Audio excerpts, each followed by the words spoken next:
Boxhead Airfield, Essex, England, December 1st, 1943. The morning broke cold and gray across the RAF base, where American pilots were about to experience the worst day of their young lives. 24 Republic P-47 Thunderbolts taxied down the runway that morning, their massive radial engines growling with power. The mission was straightforward: bomber escort over occupied France. What would happen in the next 8 hours would change everything and doom an entire aircraft. For months, the Luftwaffe had owned the skies above Europe. German Focke-Wulf 190s, sleek, fast, heavily armed, had torn through American bomber formations with devastating efficiency. The kill ratio was catastrophic. 4 American fighters needed to shoot down 1 German pilot. Worse, toilets were reporting something terrifying. When they tried to dive after an enemy fighter, their engines simply quit. Fuel starvation. The carburetor couldn't handle the negative G-forces. You'd dive. Your engine would cut out. You'd be defenseless. And the FW-190 would finish you. That December morning, the situation reached a breaking point. The 354th Fighter Group, the Pioneers, flew escort for bombers heading deep into enemy territory. What happened was a disaster. In just 40 minutes of combat, 4 Thunderbolts were shot down. 4 American pilots died or were captured. The FW-190s were simply faster, more maneuverable, and infinitely more reliable in combat maneuvers. The message came back to headquarters like a death knell. The P-47 cannot effectively engage the Focke-Wulf at operational altitudes. But hidden in an aircraft maintenance hangar at the same base, an unassuming mechanic named Robert Stropp was already thinking about the problem differently. Stropp had no advanced degree. He'd never attended a prestigious engineering school. He was a tinkerer, a problem solver who'd worked on cars before the war. He looked at the Rolls-Royce Merlin engine in the few experimental P-51 Mustangs that had arrived at the base and saw something nobody else saw. Not the problem, but the solution. At that moment, nobody believed in the P-51 Mustang. The aircraft looked weird, too long, too thin, too delicate. It had started its life with an inferior American engine. Everything about it screamed second-rate. But the British had fitted it with a Merlin engine, and suddenly it became fast, impossibly fast.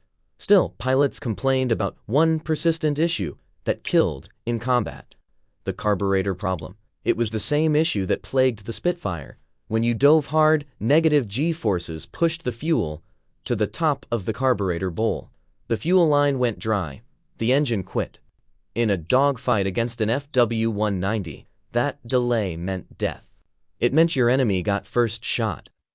That's when Stropp's observation changed everything. To understand what Stropp saw, we need to understand the terrible problem facing every pilot flying the Merlin engine in 1943. The Rolls-Royce Merlin was arguably the finest piston engine ever built. 1,600 horsepower of precision British engineering, but it had one critical weakness nobody had solved. The engine used a float-type carburetor, a technology unchanged since the 1920s. Fuel flowed from the tank into a float chamber. A simple brass float rose as fuel accumulated, shutting off flow when full. Perfect for level flight. Catastrophic in combat. When a pilot pushed his stick forward into a dive, he experienced negative G-forces. Suddenly the pilot and everything in the aircraft felt gravity pulling upward. The fuel in the carburetor bowl? It went the same direction, up, away from the engine intake. The intake went dry. The engine starved. It quit. For perhaps 30 seconds, an eternity in aerial combat, the engine wouldn't respond. By then, the German pilot behind you had already pulled the trigger. British RAF pilots had reported this problem for years. They'd lost experienced pilots to it. They'd watched novice pilots die because their engines cut out at the critical moment. Rolls-Royce engineers had scratched their heads. The American military's own engineers had thrown up their hands. Every proposed solution was complicated, expensive, or unworkable. Some suggested a pressurized fuel system. Others proposed fuel injection. But that was German technology, and American designers didn't trust it. The British had famously tried to solve it in 1941 with something called Miss Schilling's orifice, a simple brass restrictor ring placed inside the fuel line. It helped, but it wasn't perfect. It limited fuel flow, which reduced power. The P-51 Mustang had inherited this curse along with the Merlin engine. When the first Mustangs arrived in England in late 1943, pilots flew them and marveled at the speed and range. Then the first combat missions happened, and the complaints started immediately. Engine quit during dive. Lost power in combat maneuver. Another pilot dead. Colonel Don Blakesley, a veteran fighter pilot who'd flown Spitfires with the RAF Eagle squadrons and was now training the 354th Fighter Group on the new Mustang, understood the severity. Blakesley was no politician. He was a warrior. He'd survived 200 combat hours because he understood aircraft and understood what it meant when an engine quit at the wrong moment. He looked at reports of the 354th's early losses and made a decision. This problem had to be solved, or the P-51 would never work. That's when he called in Robert Stropp. Stropp wasn't in the official chain of command. He wasn't an aeronautical engineer with credentials hanging on a wall. He was a maintenance man, a mechanic who worked on the engines. But Stropp had something credentials couldn't buy: practical mechanical intuition. He'd been studying the Merlin engines. He'd been reading the maintenance logs from damaged aircraft, noting which pilots reported engine failure and under what conditions. He'd observed something critical that the distinguished British engineers at Rolls-Royce had somehow missed. The problem wasn't the carburetor design itself. The problem was the fuel supply to the carburetor. The fuel pump was feeding the carburetor at too high a pressure under combat conditions. When a pilot pulled negative Gs, the fuel slammed forward in the lines with tremendous force. It overwhelmed the float mechanism. The float chamber flooded. Then, when the Gs went away, the fuel drained too fast. The engine quit.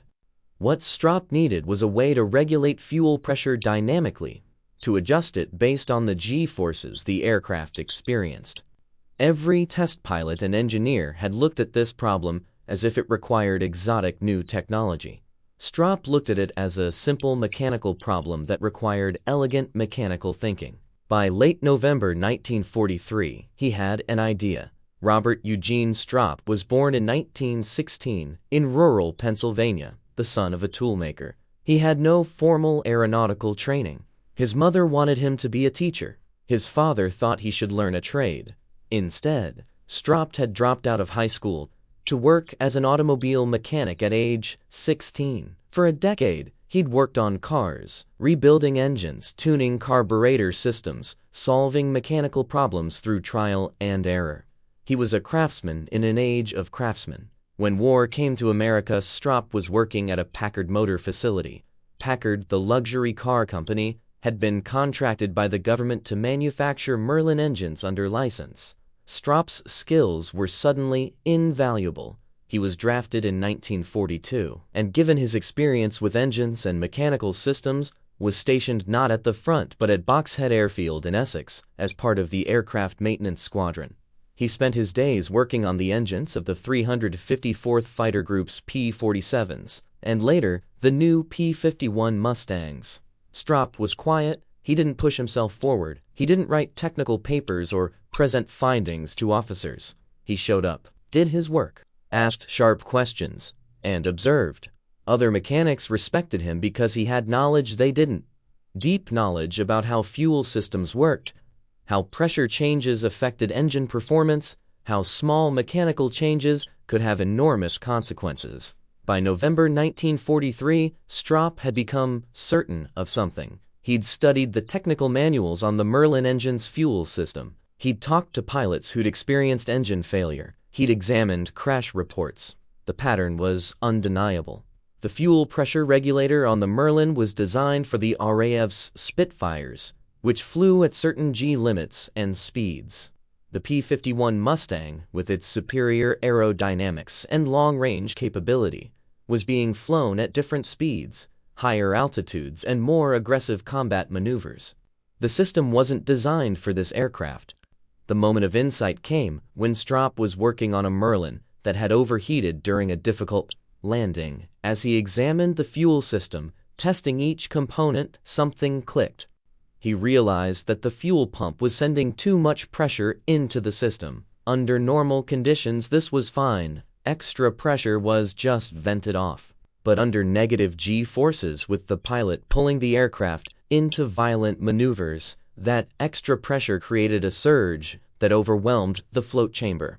The solution was both elegant and criminally simple. Stropp needed a check valve, a one-way valve that would allow fuel to flow to the carburetor normally, but would prevent the fuel surge that happened during negative Gs.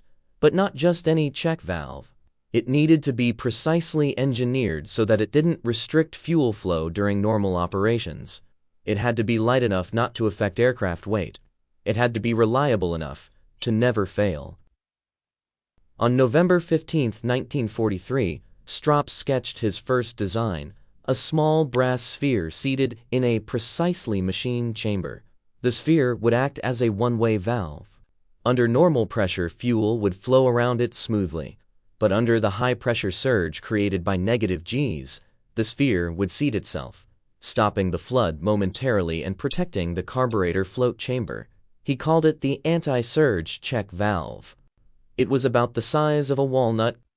Colonel Blakesley called Stropp into his office on November 16, 1943. They sat alone. Blakesley had read Stropp's informal notes about the problem. He'd seen the sketches. He'd heard from pilots that Stropp had spent the previous week interviewing them about their engine failures.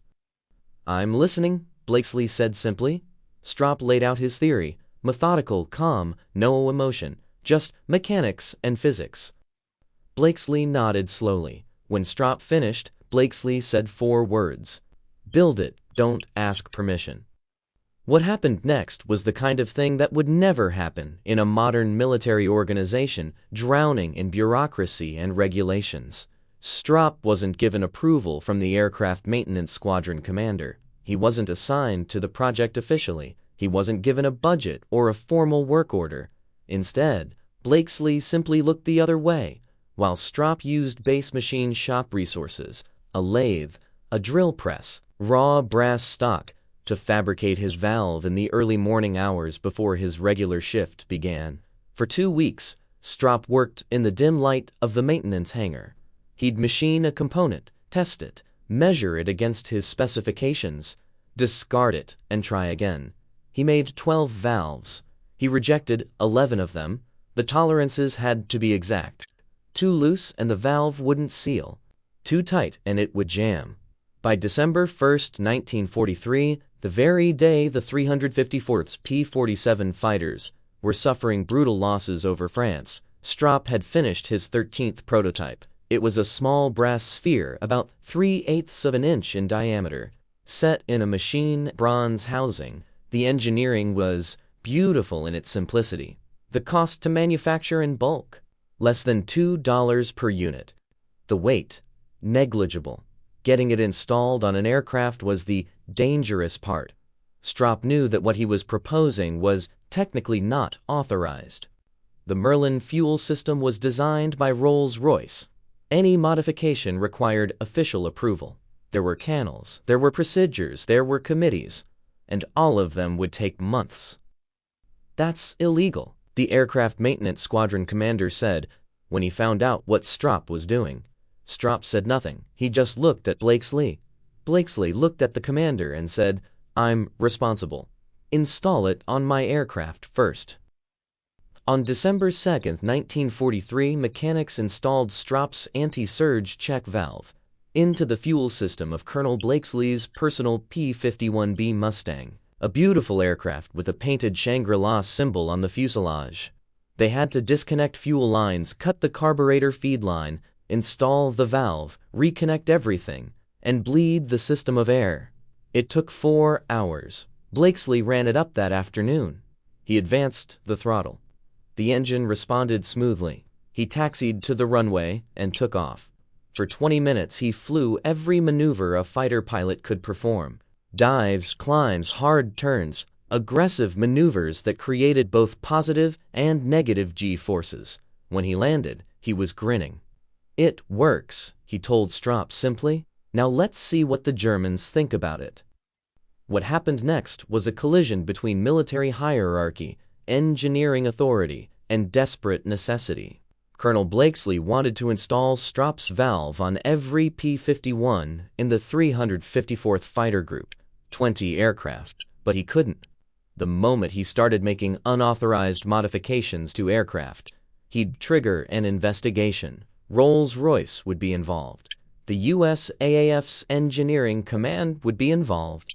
There would be meetings. There would be hesitation. There would be politics. So Blakesley did something brilliant. He went straight to the top. On December 3, 1943, Colonel Blakesley requested a meeting with Major General Jimmy Doolittle, commander of the 8th Air Force. Doolittle was a legendary pilot, a man who'd led a daring raid on Tokyo in 1942. He understood fighters, and he understood what it meant when pilots died in preventable circumstances. Blakesley brought Stropp with him. They arrived at 8th Air Force headquarters at High Wycombe, not as supplicants seeking permission, but as warriors presenting a solution. Blakesley showed the test data from his own flight. He showed the crash reports from P-51s with engine failures. He showed the design, simple, elegant, and cheap. Then Stropp explained it in terms an admiral could understand. "Sir, the fuel system can't handle negative Gs. This small valve fixes it. We've tested it. It works." In the room was also a Rolls-Royce technical liaison, a British engineer sent to support American P-51 operations. The Brit looked at the valve. He understood immediately what it did. He also understood what it meant. An American mechanic with no formal engineering credentials had solved a problem that Rolls-Royce's finest minds had struggled with for years. The British engineer could have made a political issue out of it. He could have insisted on further testing, formal approval, going through proper channels. Instead, he did something remarkable. He nodded at Doolittle and said, "It's sound engineering, sir. It'll work. I recommend approval." Doolittle made a decision on the spot. Install it on every Mustang in the 8th Air Force immediately. But politics doesn't work that fast. The moment word got out, other officers started raising concerns.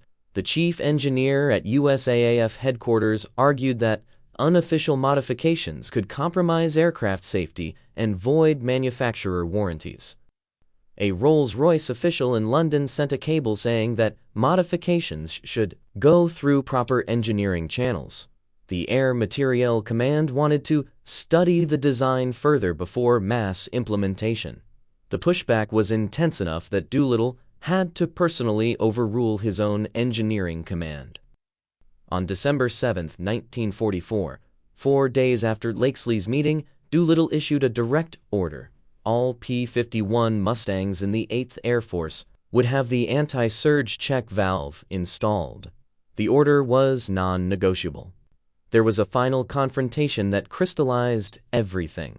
At a meeting in London between American Air Force brass and Rolls-Royce executives, a senior Rolls-Royce engineer, a man named Dr. Arthur Rubra, argued passionately that the valve was not sufficiently tested and that hasty implementation could damage the Merlin engine's reputation. Blakesley stood up. The room erupted into shouting. Blakesley didn't raise his voice. He simply said, "Sir, with respect, the Merlin's reputation is already damaged because pilots are dying when their engines quit. This fixes it. We're not asking permission anymore. We're installing it." General Doolittle gavelled the table once. "Decision made. We install it." Next subject. Within 3 weeks, every P-51 Mustang in European operations had Stropp's valve installed. The cost was under $300 per aircraft. The installation time was 4 hours. The impact would change the entire war. What happened in the next 6 weeks shocked the Luftwaffe. And if you want to see the combat footage and hear actual pilot testimony, click the link in the description. We've got archival combat footage you've never seen before. January 14, 1944.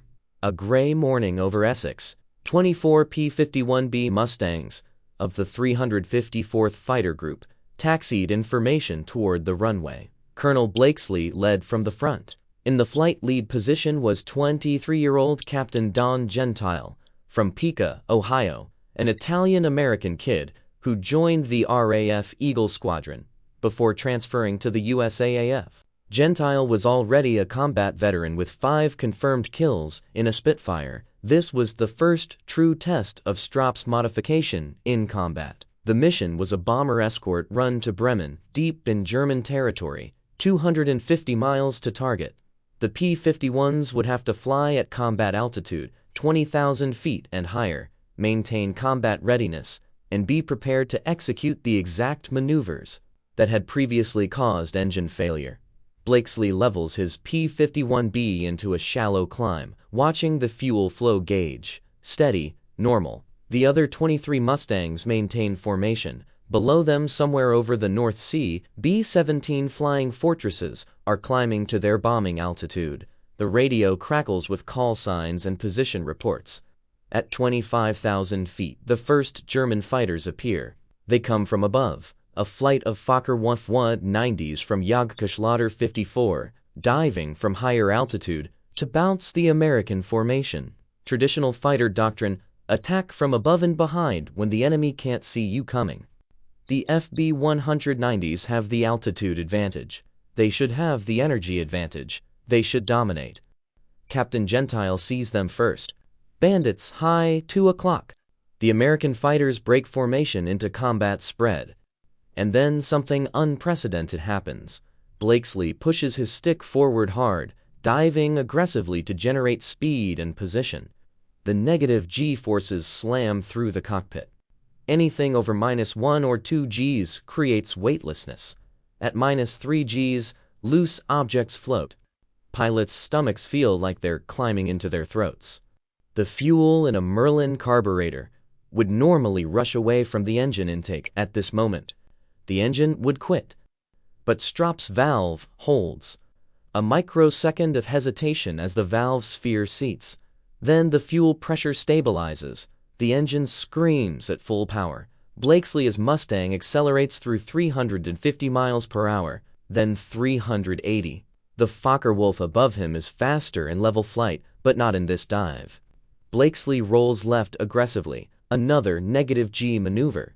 The Merlin stays running. Captain Gentile follows his leader, rolling hard, pulling negative Gs to reverse his direction inside the German formation. His engine runs perfectly, then his wingman, then his whole flight.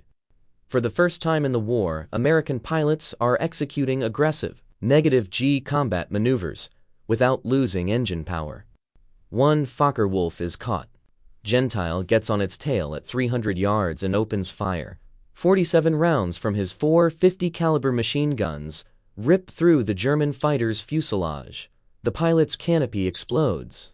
The FW-190 tumbles earthward, trailing smoke. Another German fighter tries to climb above Blakesley's flight to regain energy. But at 25,000 feet, the Merlin engine, with its superior supercharger design, matches the FW-190's climb rate almost exactly. The German turns to run, but the Mustang has longer range and better efficiency. The chase continues, and finally Blakesley gets guns on. One burst. The FW-190's engine begins streaming smoke. The German pilot ejected. The engagement lasted 4 minutes. When it was over, the 354th Fighter Group had destroyed 5 FW-190s without losing a single Mustang.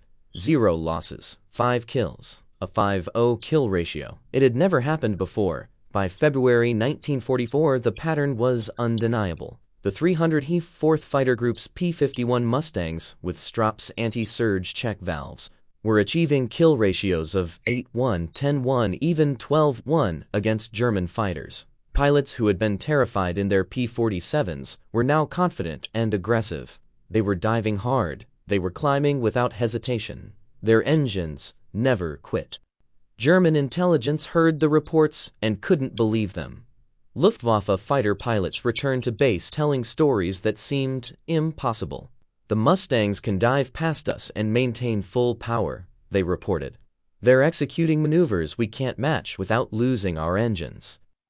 One F-190 pilot, a German ace named Egon Booby Hartmann, wrote after the war, "When the Mustangs began appearing with full combat capability, we knew something had changed.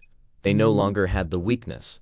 They could fight us on equal terms, and they were faster. We understood then that we were fighting a losing war." The data was stark. In March 1944, the 8th Air Force issued official combat statistics. P-51 Mustangs with Stropp modification, 13.1 kills per 100 sorties, kill ratio of 11:1. E-45 and Thunderbolts, original equipment, 2.7 kills per 100 sorties, kill ratio of 3.1. E-38 Lightnings, original equipment, 4.3 kills per by 100 sorties, kill ratio of 5. A small brass sphere had increased combat effectiveness by over 350%. By May 1944, Stropp's modification had been installed on over 2,000 P-51s across all theaters. Every American pilot flying a Mustang had his life saved by this mechanic's observation. The Luftwaffe was being systematically defeated in the air. German aircraft production couldn't replace losses. German pilot training was getting shorter and less rigorous.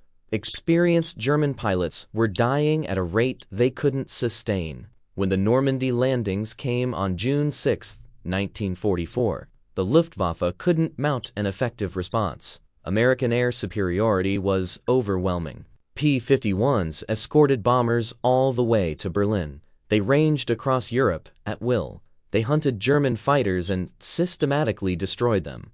By the end of the war, P-51 Mustangs had destroyed 4,900 enemy aircraft in the air, more than any other American fighter. They achieved an 11:1 kill ratio against German fighters. They allowed the strategic bombing campaign to succeed. They allowed the invasion of Normandy to succeed. They allowed the liberation of Europe. An unassuming mechanic named Robert Stropp had changed history with a small brass sphere and elegant thinking. The technical details of how the anti-surge check valve worked are even more interesting.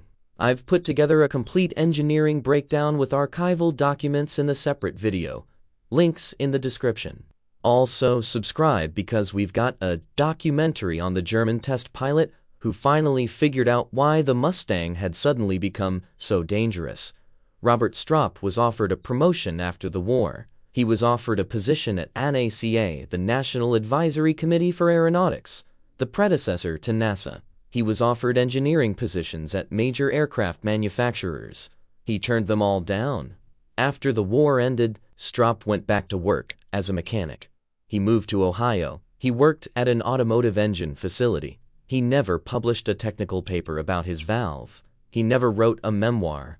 When reporters tried to interview him about his wartime service, he deflected.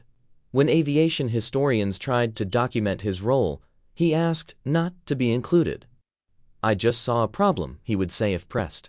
"I fixed it. That's the job."